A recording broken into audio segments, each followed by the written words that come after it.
Major Mohammad Ali Shah और अपूर्व टंडन रक्षा विशेषज्ञ इस वक्त हमारे साथ जुड़े हुए हैं। अपूर्व टंडन जी, सबसे पहले आपसे सवाल, अब युद्ध को आखिरी मुकाम पर रूस पहुंचाना चाहता है। 64 किलोमीटर लंबा काफिला जो है वो कीव किसी भी वक्त पहुंच सकता है। आपको आगे के हालात कैसे नजर आते हैं? देखिए, मेरे हिसाब से जैसा आपने बिल्कुल सही कहा, अभी लड़ाई अपनी अंतिम चरण पे, या एक तरह से you can say like a final countdown, क्योंकि जिस तरह से और जिस संख्या में रूसी सेना अभी काइव की तरफ बढ़ रही है, मुझे नहीं लगता है कि काइव के पास ये क्षमता है कि इस सेना को और इस इतनी ताकतवर सेना को वो किसी भी तरह से झेल पाएंगे या उनका सामना कर पाएंगे। और जैसा कि पैरेलली एक बातचीत का दौर भी चल रहा है, बातचीत हो रही है, कल भी हमें बताया गया था कि बेलारूस में बातचीत हो रही है। इससे एक इंडिकेशन ये भी लग रहा है कि वो बातचीत सक्सेसफुल नहीं हो रही है। मुझे लगता है वो बातचीत कहीं ऐसी नहीं बढ़ रही है जहां पर कि लड़ाई का कहीं हमें अंत नजर आए। तो वो बातचीत को अब एक तरह से हम समझ सकते हैं कि वो बातचीत has become a failure, and that is a reason कि अभी रूस की सेना पूरी जद्दोजहद के साथ अभी कीव की ओर अटैक कर रही है। और मुझे लगता है कि अनलेस ये कोई बहुत बड़ा बदलाव या बहुत बड़ा कोई परिवर्तन आए उनकी टैक्टिक्स में, कीव का गिरना मेरे हिसाब से अब निश्चित है। कीव पर कब्जा निश्चित है। मोहम्मद अली शाह साहब, आपसे मैं जानना चाहूंगा, बातचीत क्यों फेल हो रही है यूक्रेन और रूस के बीच, और कब्जा ही क्यों जरूरी है रूस के लिए? जी, मैं बिल्कुल सहमत हूं 100%। कर्नल अपूर्व टंडन साहब ने जो कहा है बिल्कुल दुरुस्त कहा है। उन्होंने मेरे जबान से शब्द छीन लिए। देखिए, बात दरअसल ऐसी है, बातचीत क्यों फेल हो रही है इसकी जो मैं वजह आपको बताऊंगा, लेकिन बिल्कुल कीव पे हमले पे कब्जा निश्चित है, इसमें तो कोई शक की बात है ही नहीं। और जितने जल्दी ये प्रेसिडेंट ज़ेलेंस्की ये बात समझ ले उतना अच्छा है। वो बेवकूफ आदमी नहीं है जैसे लोग सोच रहे हैं कि वो बेवकूफ हैं। वो दरअसल बहुत शातिर है, बहुत ही ज्यादा। जितना जहाँ पे लोगों की, हम जैसे कि लोगों की सोच खत्म होगी, उनकी सोच वहां पे शुरू होगी। इनको कोई मतलब नहीं है, ये लीडरशिप नहीं हुई कि आप सिविलियंस को खतरे में धकेल रहे हो मरने के लिए, महिलाओं को, बच्चों को, फॉरेन नेशनल्स को, एक्सपैट्स को। जी नहीं, ये कोई लीडरशिप नहीं है। उनके और लंबी स्ट्रैटेजी है इसके पीछे, मैं आपको बताऊंगा उसके बारे में भी, उनकी रणनीति क्या हो सकती है। बातचीत क्यों फेल हो रही है? बातचीत फेल होगी क्योंकि प्रेसिडेंट ज़ेलेंस्की पहले से ही जा रहे हैं बोल के कि भाई हाँ, मुझे लगता नहीं कि इसमें कुछ निकल के आने वाला है। मैं सिर्फ इसलिए जा रहा हूं, उनको मैं कोट कर रहा हूं। उन्होंने ये कहा है कि भाई ताकि मेरे देशवासी ये ना समझे कि मैं शांति के पक्ष में नहीं हूं।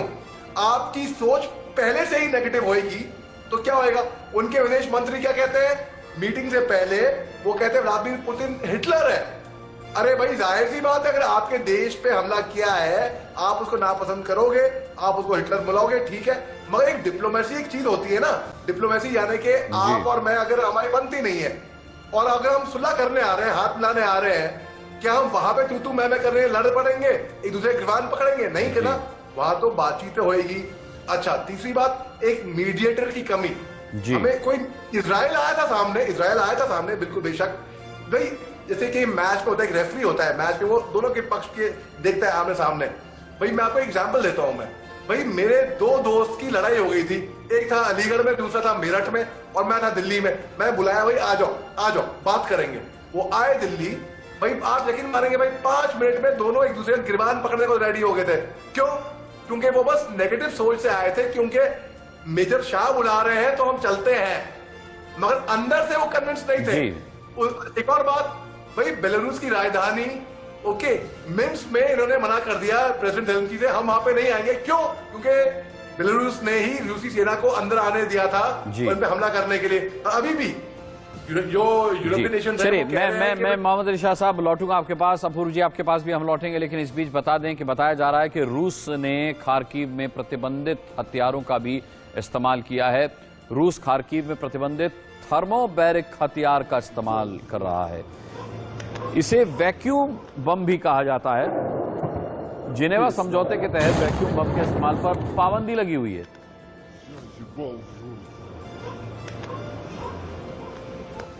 क्या होता है वैक्यूम बम, आपको बता दें, शरीर को भाप बना देता है वैक्यूम बम। थर्मोबैरिक हथियारों के रूप में जाना जाता है। वातावरण में मौजूद ऑक्सीजन को सोख लेता है। इससे उच्च तापमान वाले विस्फोट होते हैं। सबसे खतरनाक गैर परमाणु हथियार इसे आप कह सकते हैं।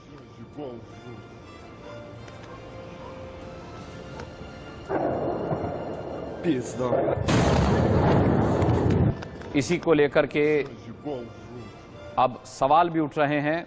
अपूर्व जी, इसी को लेकर के, इसी वैक्यूम बम को लेकर के अब यह कहा जा रहा है यूक्रेन की तरफ से कि युद्ध अपराध कर रहे हैं पुतिन। जी, अगर जिनेवा कन्वेंशन के हिसाब से देखा जाए तो ये डेफिनेटली नॉट परमिटेड है। ये एक वाइल ये एक न्यूक्लियर बॉम्ब नहीं है, मगर ये न्यूक्लियर बॉम्ब से बहुत करीब है, राइट। और जो डिस्ट्रक्शन ये थर्मोबैरिक वेपन्स करते हैं, या एरोसॉल बम या फ्यूल एयर एक्सप्लोजिव भी कहा जाता है इन्हें, जो डिस्ट्रक्शन इनसे होता है, वो जो एनर्जी इस बॉम्ब से प्रोड्यूस होती है, वो एक नॉर्मल कन्वेंशनल बॉम्ब से कहीं ज्यादा होती है। तो उससे क्या होता है कि जो डिस्ट्रक्शन होता है ग्राउंड के ऊपर, वो एक नॉर्मल कन्वेंशनल बॉम्ब से कहीं ज्यादा होता है। और जैसा आपने बताया, एक एटमॉस्फेरिक ऑक्सीजन को इस्तेमाल करते हुए ये एक्सप्लोजन होता है, तो उसका आप प्रभाव समझें कि आसपास के कितने ज्यादा एरियाज को वो कवर कर सकता है। तो ये एक बॉम्ब का इस्तेमाल करना रूस का, मेरे हिसाब से इस स्थिति में ये सही नहीं है। और इसका जो सभी लोग इसके लिए रूस को कह रहे हैं, ये उन्हें नहीं करना चाहिए था। मेरे हिसाब से this is a right condemnation and this should not have happened. ये उन्होंने अब लड़ाई को एक दूसरे लेवल पे ले गए। अब उन्होंने जो बार कहते हैं लड़ाई का, वो बार उन्होंने रेस कर दिया है।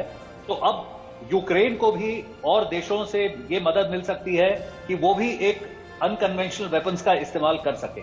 और अगर ऐसा होता है तो फिर लड़ाई कहां जाके खत्म होगी या किस स्थिति में चली जाएगी, इसका हम अंदाजा भी नहीं लगा सकते। Then it can B.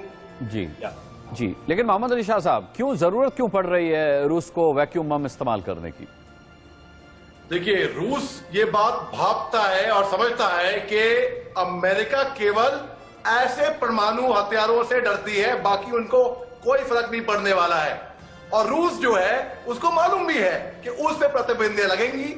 उन्होंने क्या ये पहले नहीं सोचा था कि उन पे सैंक्शंस लगेंगे, प्रतिबंधें बनेंगी, दुनिया उनको अकेले छोड़ देगी? सोचा था। व्लादिमीर पुतिन ने ये जो कदम है, ये जोश में नहीं होश में उठाया है, सोच समझ के उठाया है, और गलत क्यों उठाया है, बहुत ही गलत उठाया है। और जैसे कल अफरोज तंजीम साहब ने बताया कि जी हाँ, ये बम का इस्तेमाल करना बहुत ही गलत होएगा, क्योंकि अब बताता हूं क्या होगा इससे।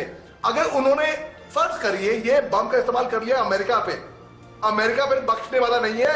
और तब जो अभी दुनिया का डर है कि तीसरे विश्व युद्ध में ना बदल जाए, तब जी हां बिल्कुल तीसरे विश्व युद्ध में तब बदलेगा। एक तरीके से समझदारी भी थी कि नेटो फोर्सेस को ऑन ग्राउंड नहीं उतारा, क्योंकि यूक्रेन वैसे भी मेंबर नहीं है नेटो का।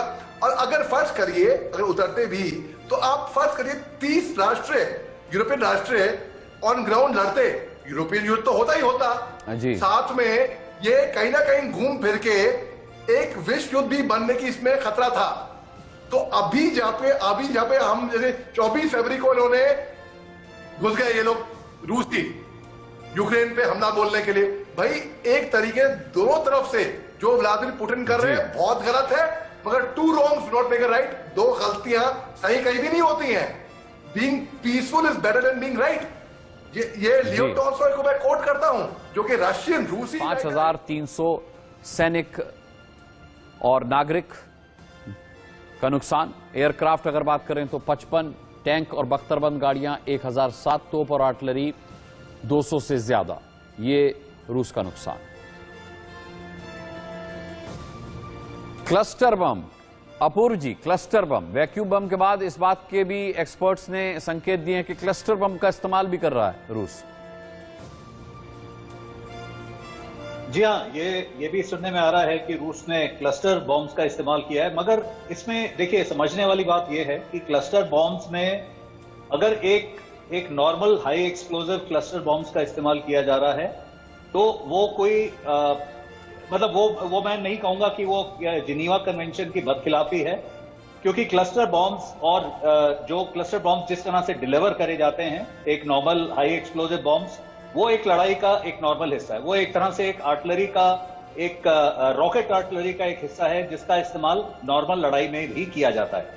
एज लॉन्ग एज ये क्लस्टर बॉम्ब्स को वो सिविलियन इलाके में ना इस्तेमाल करें जहां पर कि इनका असर बहुत ज्यादा हो सकता है, क्योंकि क्लस्टर बॉम्ब्स जब वो गिरते हैं और जब जिस तरह से उनका फैलाव होता है उस इलाके में फिर वो कैजुअलिटीज बहुत ज्यादा बढ़ जाती हैं। मगर जब तक उसमें केमिकल या बायोलॉजिकल वेपन्स का इस्तेमाल नहीं किया जा रहा है तब तक मुझे नहीं लगता है कि उसमें जिनेवा कन्वेंशन की बदखिलाफी हो रही है, जबकि जो हो रहा है वो बिल्कुल गलत हो रहा है। मगर अगर इसको जिनेवा कन्वेंशन के हिसाब से देखा जाए तो एक normal high explosive cluster bomb is not going against the convention. जी, मोहम्मद अली शाह साहब, एक छोटा सा जवाब से जरूर चाहूंगा, आज की रात कितनी भारी है कीव पर? भाई बहुत भारी है, और इसको मैं बड़े सिंपल स्पष्ट तरीके से मैं बोलूंगा ताकि हर कोई समझ जाए ये बात को। देखिए बात ऐसी है कि अगर मैं मर रहा हूं, मैं डूब रहा हूं, अरे मैं तो डूबूंगा, मैं तो मरूंगा, साथ में इनको भी साथ में लेके जाऊंगा। बस यही तरीका रूस अपना रहा है अभी। रूस को मालूम है कि भाई देखिए जंग में विजय किसी की नहीं होती, जंग में विजय अगर होती भी है तो वो जो नेता जो लड़ा रहे हैं उनकी होती है। जेलेंस्की की पुतिन की जीत होगी अल्टीमेटली, मरेंगे तो मासूम लोग at the end of the day. अच्छा, अब ये जेलेंस्की को मालूम है कि भाई रूस जो है उनको मार देगा, उनको भी अच्छे से मालूम है, उनको नहीं, ऐसा नहीं है कि उनको नहीं मालूम। उसको चाहिए अपनी कुर्सी, जेलेंस्की को। कोई प्रिंसिपल जो लोग बेवकूफ बन रहे हैं ऐसे नेता के हाथों, जो पहले एक बड़ा अच्छा कलाकार था, लोग उसको चाहते भी थे, सराहा भी था, अब आके वो अपने लोगों की बलि चढ़ा रहा है, इसको लीडरशिप मैं नहीं मानता। लीडरशिप वो होती है, कल अपूर्वा टंडन ने हमारी पलटन कमांड कर रखी है, ये सीओ रह चुके हैं हमारे यूनिट के 170 मीडियम रेजिमेंट के, इनको पता है एग्जैक्टली क्लस्टर बॉम्ब जैसे उन्होंने बताया रॉकेट आर्टिलरी में इस्तेमाल होता है। भाई अब रूस जो है चालाकी से ऐसे बम इस्तेमाल करेगा जो कि जिनेवा कन्वेंशन के मुताबिक गलत नहीं होगा, लेकिन एथिकली गलत होगा। उसका जो डिस्ट्रक्शन होगा वो बहुत जबरदस्त, व्यापक पैमाने पर उसका असर देखा जाएगा। बहुत बहुत धन्यवाद करना चाहूंगा मोहम्मद अली शाह साहब और अपूर्व जी, आप दोनों ही का जुड़ने के लिए और ये अहम जानकारी हम तक पहुंचाने के लिए। इस वक्त